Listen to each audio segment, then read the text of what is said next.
El color surgido del espacio. Al oeste de Arkham, las colinas se yerguen selváticas y hay valles con profundos bosques en los cuales no ha resonado nunca el ruido de un hacha. Hay angostas y oscuras cañadas donde los árboles se inclinan fantásticamente y donde discurren estrechos arroyuelos que nunca han captado el reflejo de la luz del sol.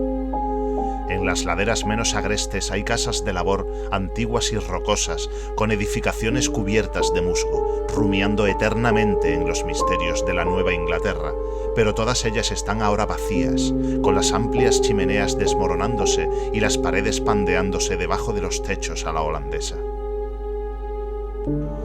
Sus antiguos moradores se marcharon, y a los extranjeros no les gusta vivir allí. Los franco-canadienses lo han intentado, los italianos lo han intentado, y los polacos llegaron y se marcharon. Y ello no es debido a nada que pueda ser oído o visto o tocado, sino a causa de algo puramente imaginario. El lugar no es bueno para la imaginación y no aporta sueños tranquilizadores por la noche. Esto debe ser lo que mantiene a los extranjeros lejos del lugar, ya que el viejo Amy Pierce no les ha contado nunca lo que él recuerda de los extraños días. Amy, cuya cabeza ha estado un poco desequilibrada durante años, es el único que sigue allí, y el único que habla de los extraños días, y se atreve a hacerlo porque su casa está muy próxima al campo abierto y a los caminos que rodean Arkham. En otra época había un camino sobre las colinas y a través de los valles, que corría en mea recta donde ahora hay un marchito erial. Pero la gente dejó de utilizarlo y se abrió un nuevo camino que daba un rodeo hacia el sur. Entre la selvatiquez del erial pueden encontrarse aún huellas del antiguo camino, a pesar de que la maleza lo ha invadido todo. Luego, los oscuros bosques se aclaran y el erial muere a orillas de unas aguas azules cuya superficie refleja el cielo y reluce al sol. Y los secretos de los extraños días se funden con los secretos de las profundidades.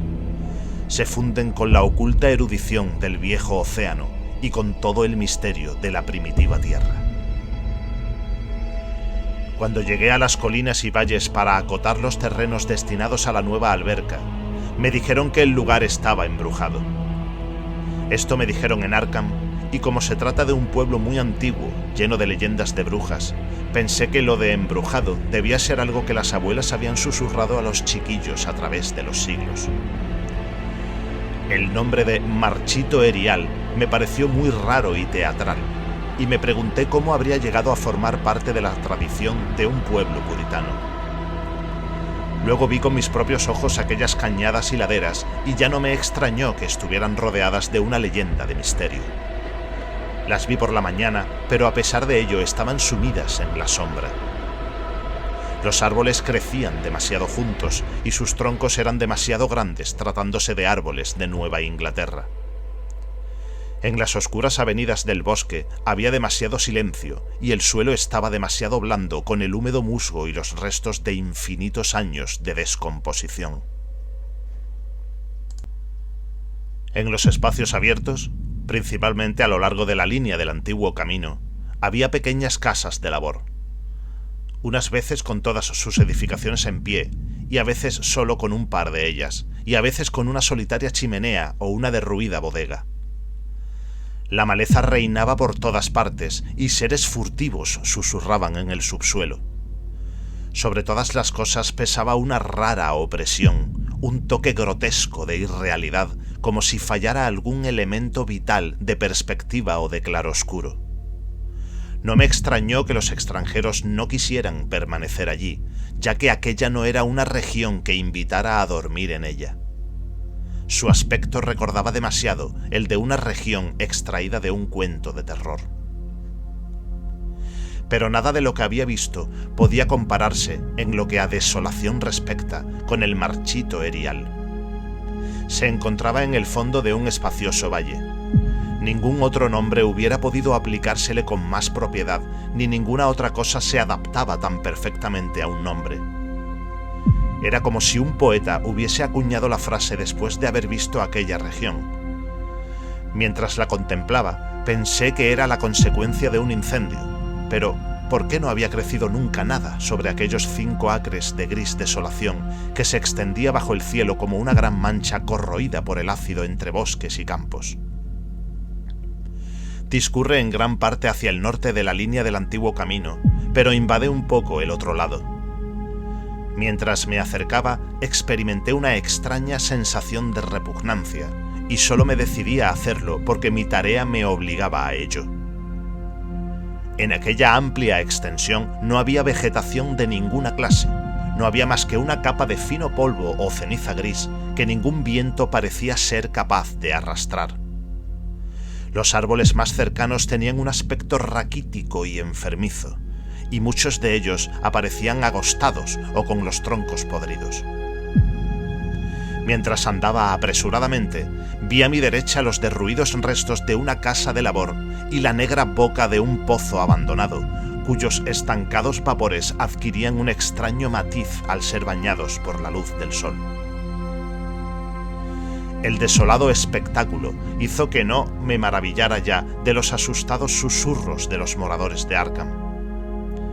En los alrededores no había edificaciones ni ruinas de ninguna clase, incluso en los antiguos tiempos, el lugar dejó de ser solitario y apartado. Y a la hora del crepúsculo, temeroso de pasar de nuevo por aquel ominoso lugar, tomé el camino del sur, a pesar de que significaba dar un gran rodeo. Por la noche interrogué a algunos habitantes de Arkham acerca del marchito erial, y pregunté qué significado tenía la frase «los extraños días», que había oído murmurar evasivamente. Sin embargo, no pude obtener ninguna respuesta concreta, y lo único que saqué en claro era que el misterio se remontaba a una fecha mucho más reciente de lo que habría imaginado. No se trataba de una vieja leyenda, ni mucho menos, sino de algo que había ocurrido en vida de los que hablaban conmigo. Había sucedido en los años 80, y una familia desapareció o fue asesinada. Los detalles eran algo confusos, y como todos aquellos con quienes hablé, me dijeron que no prestara crédito a las fantásticas historias del viejo Amy Pierce. Decidí ir a visitarle a la mañana siguiente, después de enterarme de que vivía solo en una ruinosa casa que se alzaba en el lugar donde los árboles empiezan a espesarse. Era un lugar muy viejo, y había empezado a exudar el leve olor mismiático que se desprende de las casas que han permanecido en pie demasiado tiempo. Tuve que llamar insistentemente para que el anciano se levantara, y cuando se asomó tímidamente a la puerta, me di cuenta de que no se alegraba de verme. No estaba tan débil como yo habría esperado, sin embargo, sus ojos parecían desprovistos de vida, y sus andrajosas ropas y su barba blanca le daban un aspecto gastado y decaído. No sabiendo cómo enfocar la conversación para que me hablara de sus fantásticas historias, fingí que me había llevado hasta allí la tarea a que estaba entregado. Le hablé de ella al viejo Amy, formulándole algunas vagas preguntas acerca del distrito. Amy Pierce era un hombre más culto y más educado de lo que me habría dado a entender, y se mostró más comprensivo que cualquiera de los hombres con los cuales había hablado en Arkham. No era como los otros rústicos que había conocido en las zonas donde iban a construirse las albercas. Ni protestó por las millas de antiguo bosque y de tierras de labor que iban a desaparecer bajo las aguas, aunque quizás su actitud hubiera sido distinta de no haber tenido su hogar fuera de los límites del futuro lago. Lo único que mostró fue alivio ante la idea de que los valles por los cuales había vagabundeado toda su vida iban a desaparecer. Estarían mejor debajo del agua desde los extraños días. Y al decir esto, su ronca voz se hizo más apagada, mientras su cuerpo se inclinaba hacia adelante y el dedo índice de su mano derecha empezaba a señalar de un modo tembloroso e impresionante. Fue entonces cuando oí la historia, y mientras la ronca voz avanzaba en su relato, en una especie de misterioso susurro, me estremecí una y otra vez a pensar de que estábamos en pleno verano. Tuve que interrumpir al narrador con frecuencia para poner en claro puntos científicos que él solo conocía a través de lo que había dicho un profesor cuyas palabras repetía como un papagayo, aunque su memoria había empezado ya a flaquear, o para tender un puente entre dato y dato cuando fallaba su sentido de la lógica y de la continuidad. Cuando hubo terminado, no me extrañó que su mente estuviera algo desequilibrada, ni que a la gente de Arkham no le gustara hablar del marchito erial. Me apresuré a regresar a mi hotel antes de la puesta de sol, ya que no quería tener las estrellas sobre mi cabeza encontrándome al aire libre. Al día siguiente regresé a Boston para dar mi informe. No podía ir de nuevo a aquel oscuro caos de antiguos bosques y laderas, ni enfrentarme otra vez con aquel gris erial donde el negro pozo abría sus fauces al lado de los derruidos restos de una casa de labor. La alberca iba a ser construida inmediatamente y todos aquellos antiguos secretos quedarían enterrados para siempre bajo las profundas aguas. Pero creo que ni cuando esto sea una realidad me gustará visitar aquella región por la noche. Al menos no cuando brillan en el cielo las siniestras estrellas. Todo empezó, dijo el viejo Amy, con el meteorito. Antes no se habían oído leyendas de ninguna clase, e incluso en la remota época de las brujas aquellos bosques occidentales no fueron ni la mitad de temidos que la pequeña isla del Miskatonic, donde el diablo concedía audiencias al lado de un extraño altar de piedra, más antiguo que los indios. Aquellos no eran bosques hechizados, y su fantástica oscuridad no fue nunca terrible hasta los extraños días. Luego había llegado aquella blanca nube meridional, se había producido aquella cadena de explosiones en el aire y aquella columna de humo en el valle.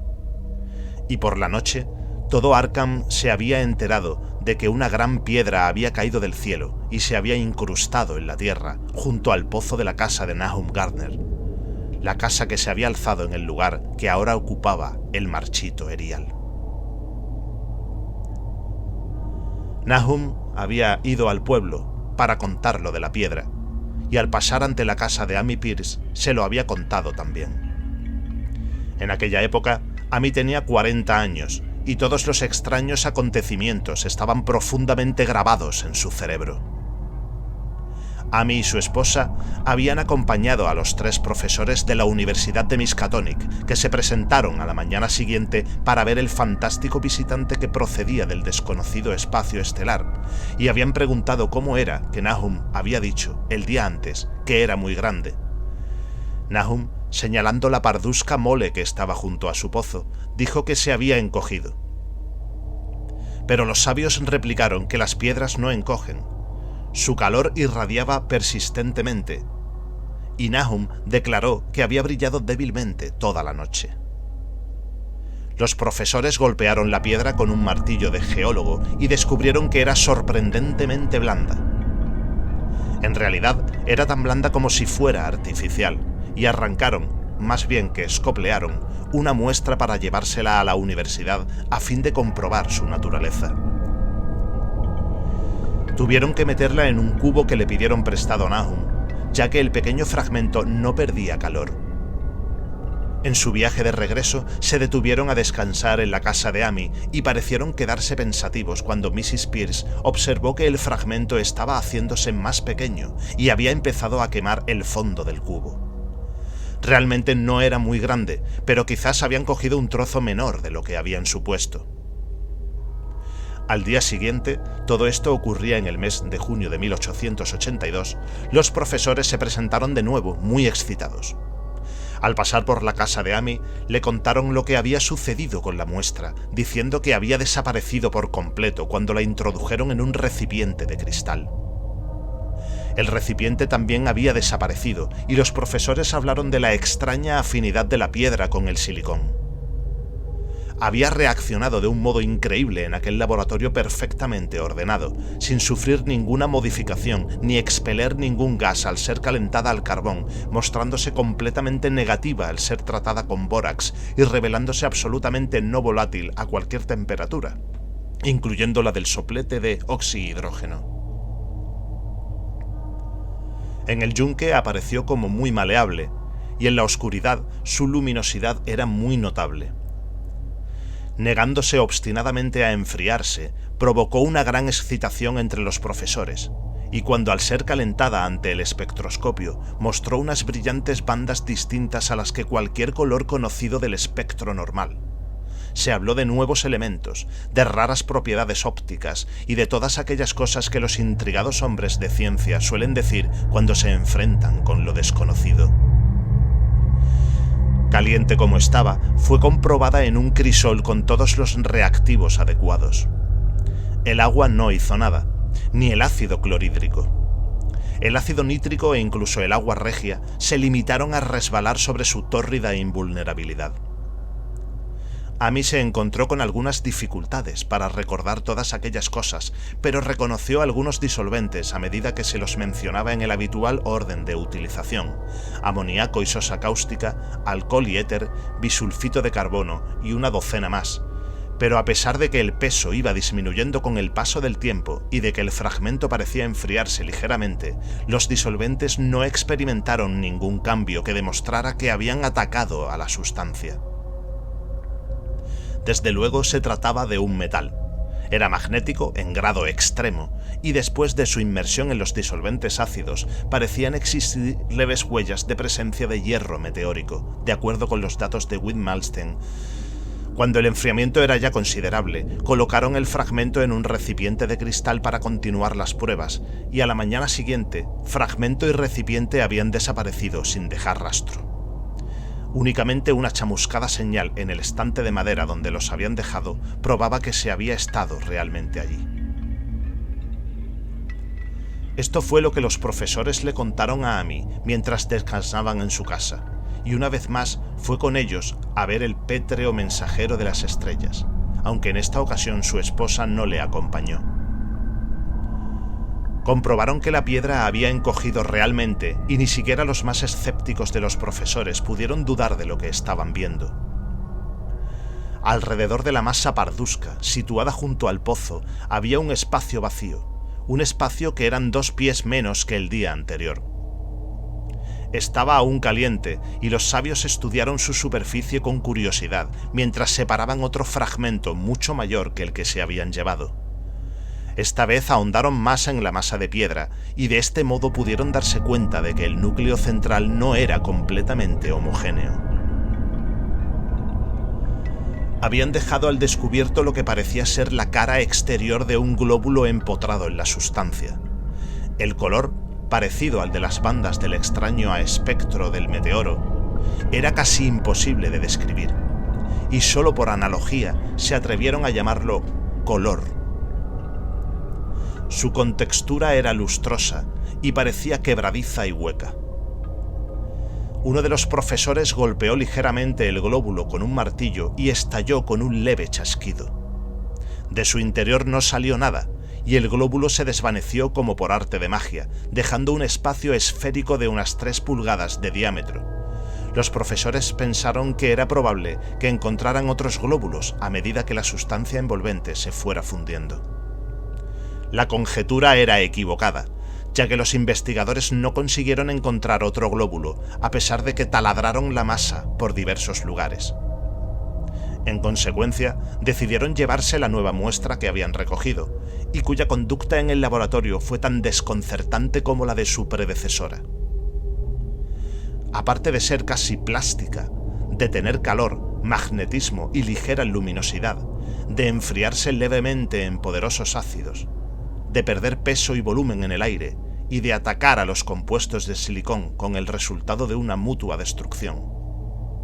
La piedra no presentaba características de identificación, y al fin de las pruebas, los científicos de la universidad se vieron obligados a reconocer que no podían clasificarla.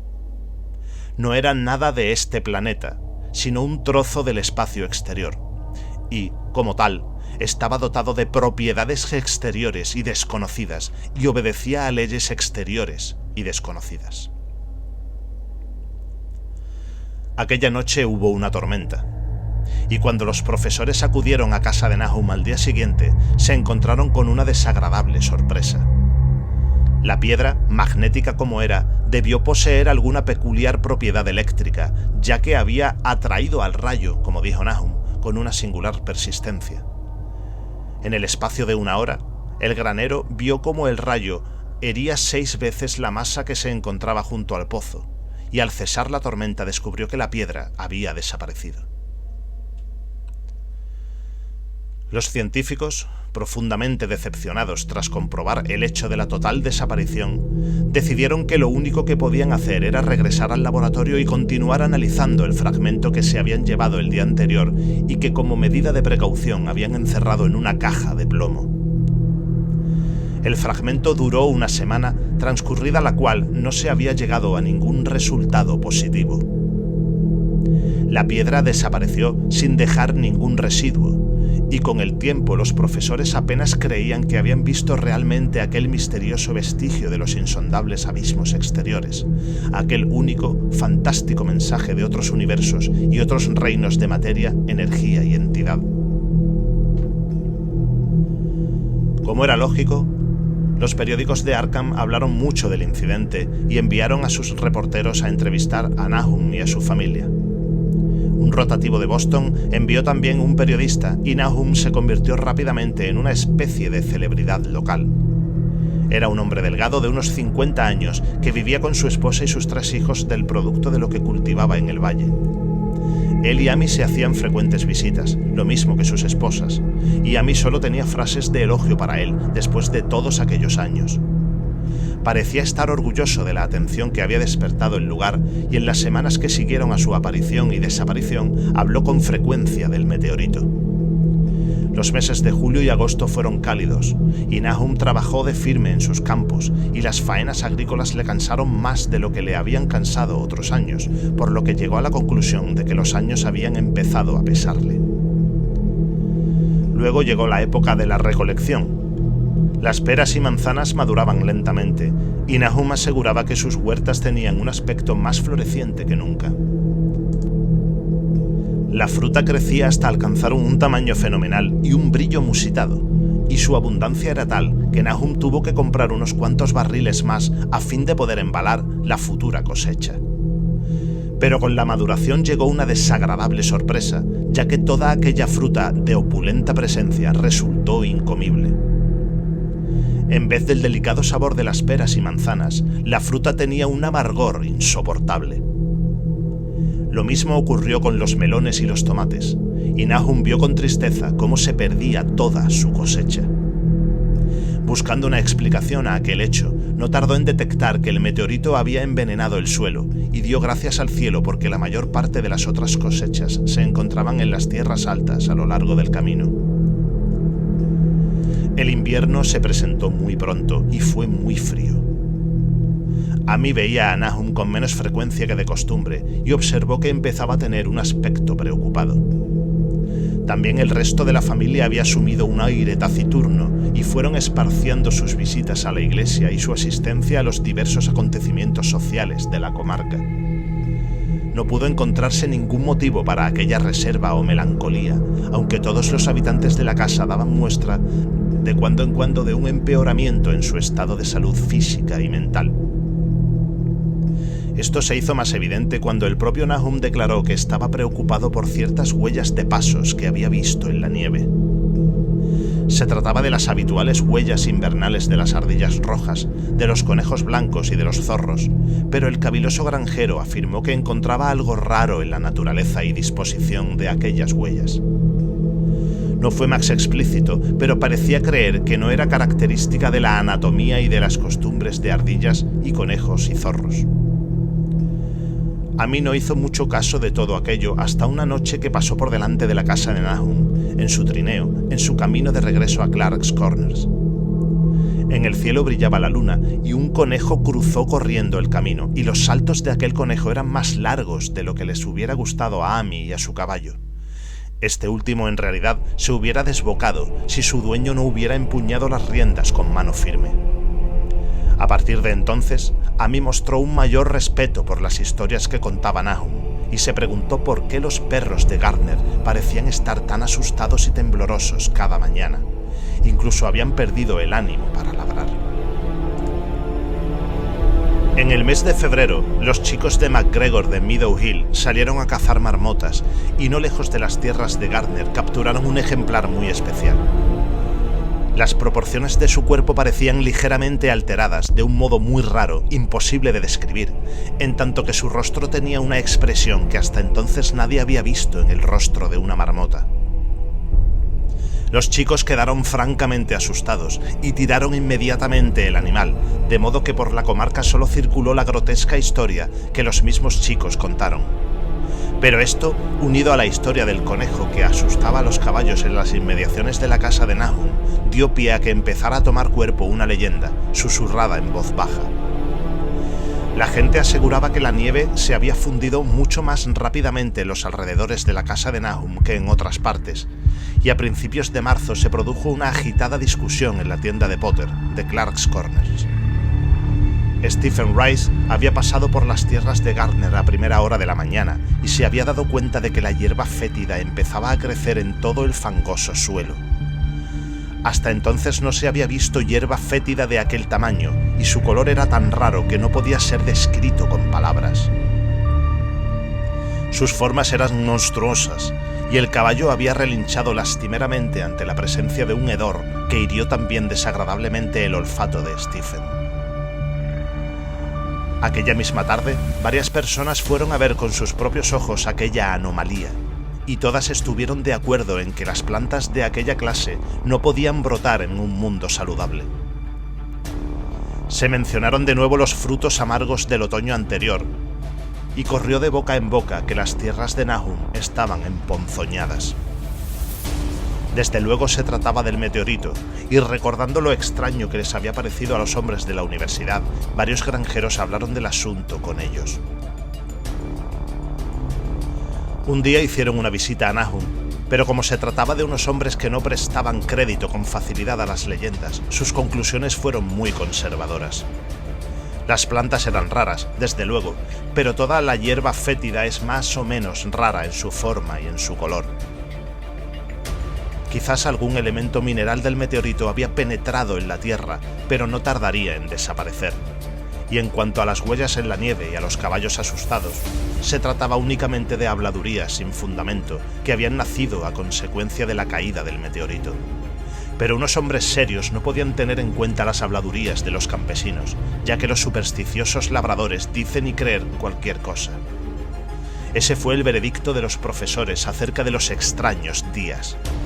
Solo uno de ellos, encargado de analizar 2 redomas de polvo en el curso de una investigación policíaca, año y medio más tarde, recordó que el extraño color de la hierba fétida era muy parecida al de las insólitas bandas de luz que reveló el fragmento del meteoro en el espectroscopio de la universidad, y del glóbulo que encontraran en el interior de la piedra.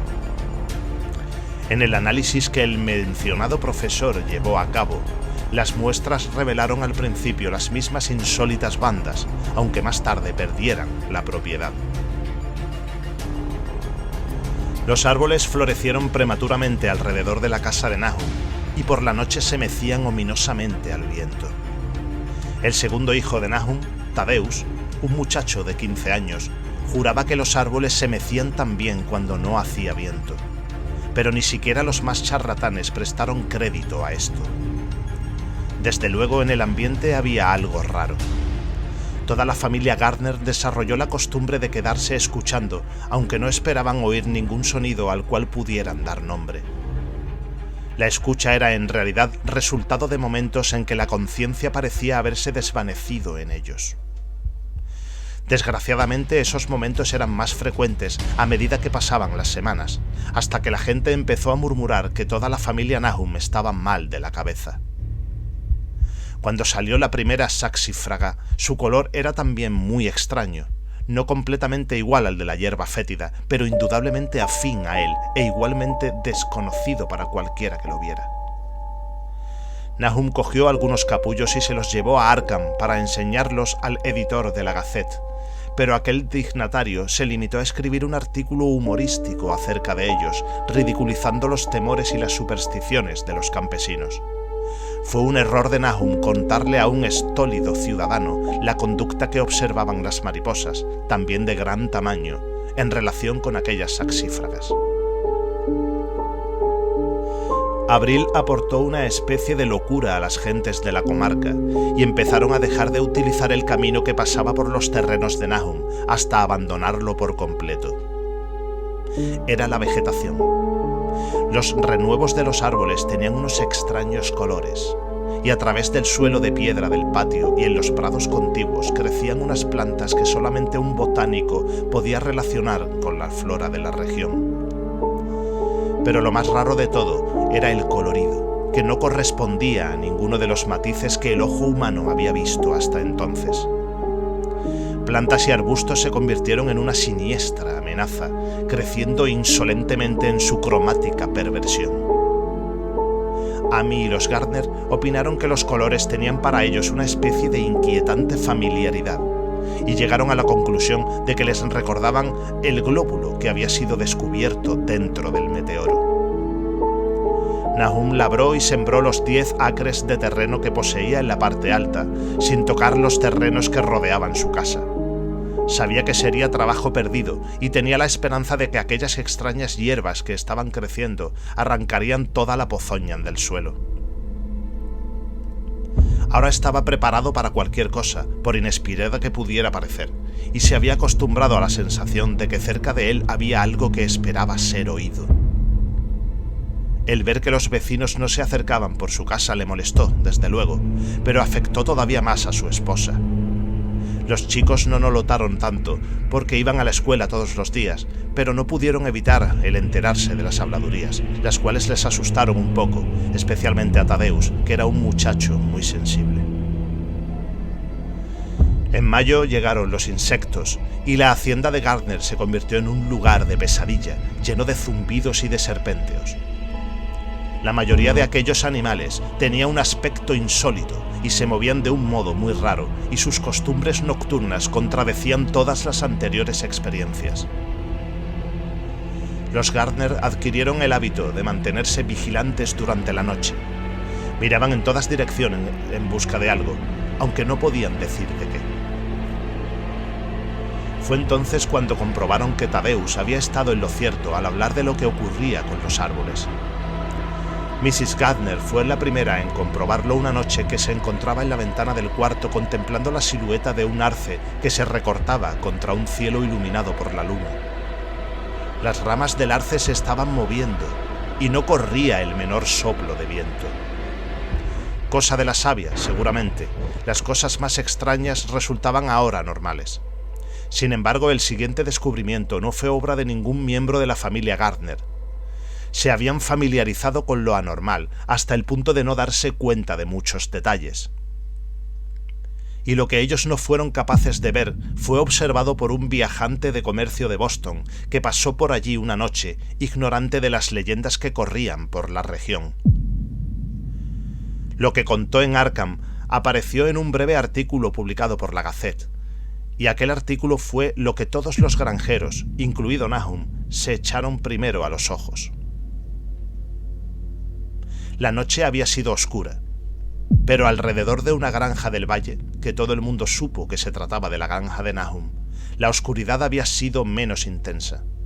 Una leve, aunque visible fosforescencia parecía surgir de toda la vegetación, y en un momento determinado, un trozo de aquella fosforescencia se deslizó furtivamente por el patio que había cerca del granero.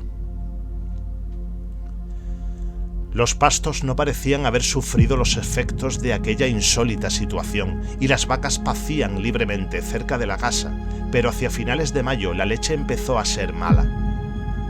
Entonces Nahum llevó a las vacas a pacer a las tierras altas y la leche volvió a ser buena, y en las hojas, que hasta entonces se habían mantenido normalmente verdes, pudo apreciarse a simple vista. Todas las hortalizas adquirieron un color grisáceo y un aspecto quebradizo. Amy era ahora la única persona que visitaba a los Gardner, y sus visitas fueron espaciándose más y más. Cuando cerraron la escuela por ser época de vacaciones, los Gardner quedaron virtualmente aislados del mundo, y a veces encargaban a Amy que les hiciera sus compras en el pueblo. Continuaban desmejorando física y mentalmente, y nadie quedó sorprendido cuando circuló la noticia de que Mrs. Gardner se había vuelto loca. Esto ocurrió en junio, alrededor del aniversario de la caída del meteoro, y la pobre mujer empezó a gritar que veía cosas en el aire, cosas que no podía describir. En su desvarío no pronunciaba ningún nombre propio, sino solamente verbos y pronombres.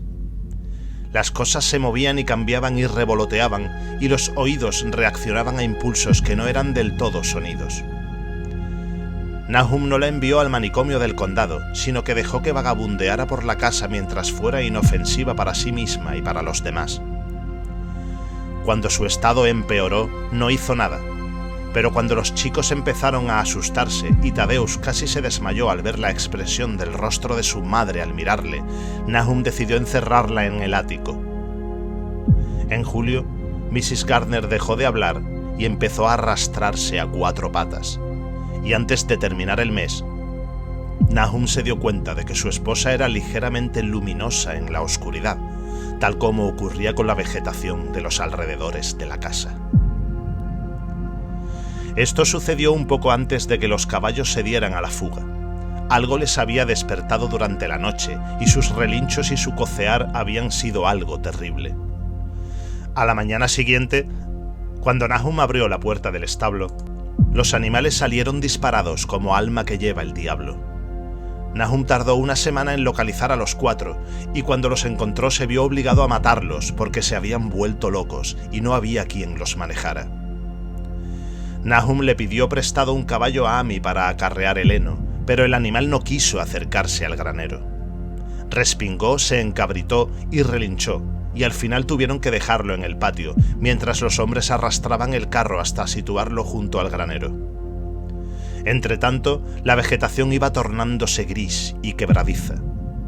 Incluso las flores, cuyos colores habían sido tan extraños, se volvían grises ahora, y la fruta era gris y enana e insípida.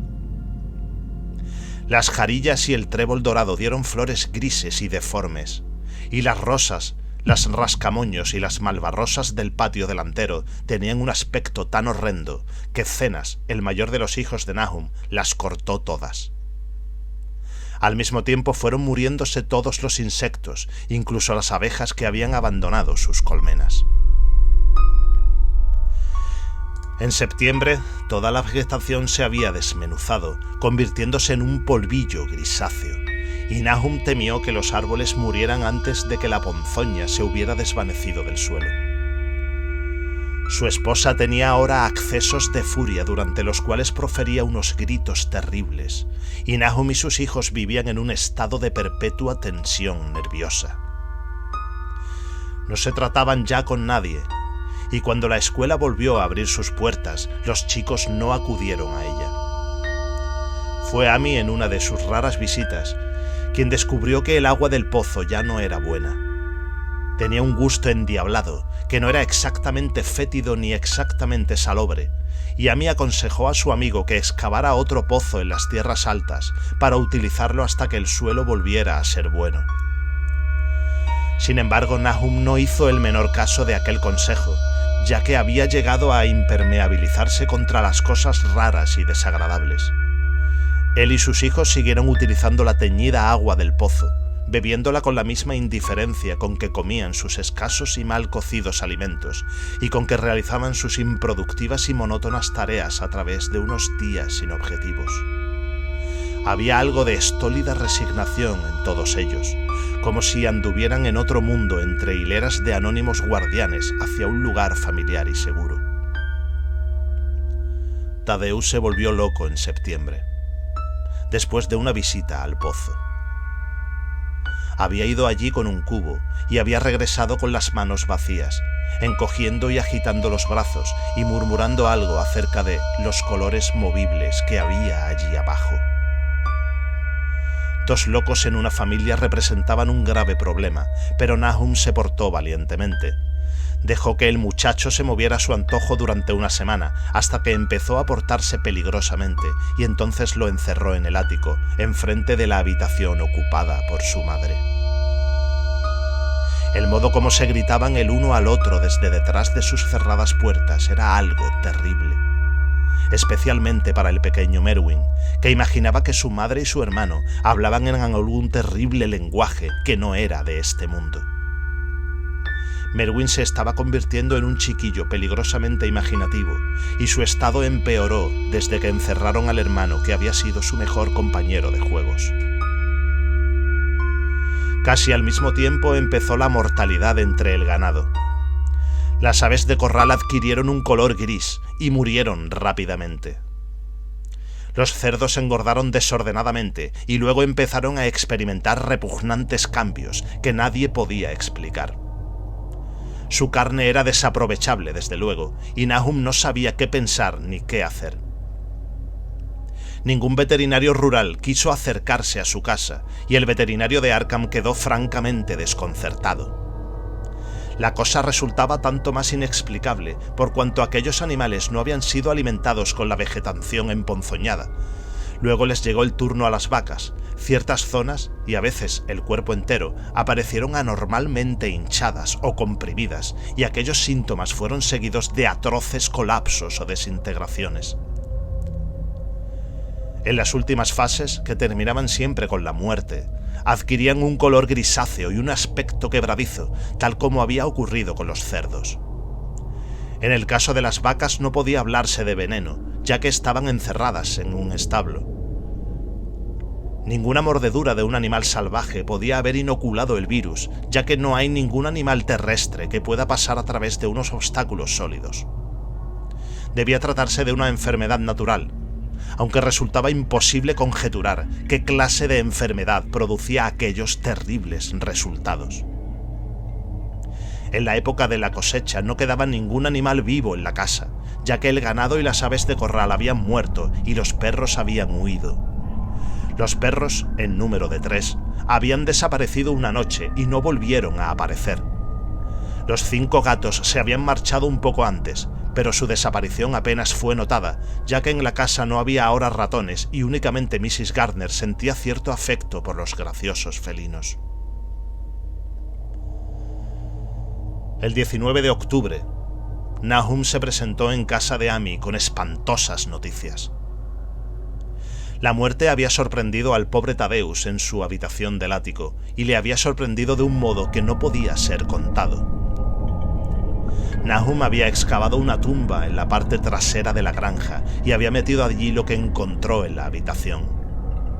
En la habitación no podía haber entrado nadie, ya que la pequeña ventana enrejada y la cerradura de la puerta estaban intactas, pero lo sucedido tenía muchos puntos de contacto con lo ocurrido en el establo. Amy y su esposa consolaron al atribulado granjero lo mejor que pudieron, aunque no consiguieron evitar un estremecimiento. El horror parecía rondar alrededor de los Gardner y de todo lo que tocaban, y la sola presencia de uno de ellos en la casa era como un soplo de regiones innominadas e innombrables. Amy acompañó a Nahum a su hogar de muy mala gana e hizo lo que pudo para calmar los histéricos sollozos del pequeño Marwin. Zenas no necesitaba ser calmado, se encontraba en un estado de completo atontamiento y se limitaba a mirar fijamente un punto indeterminado del espacio y a obedecer lo que su padre le ordenaba. Y Amy pensó que ese estado de abulia era lo mejor que podía ocurrirle. De cuando en cuando los gritos de Merwin eran contestados desde el ático y en respuesta a una mirada interrogadora Nahum dijo que su esposa estaba muy débil.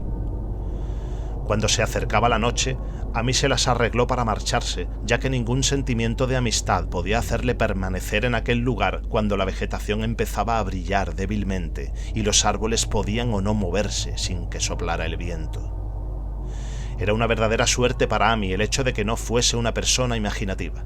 De haberlo sido, de haber podido relacionar y reflexionar en todos los portentos que le rodeaban, no cabe duda de que hubiese perdido la chaveta.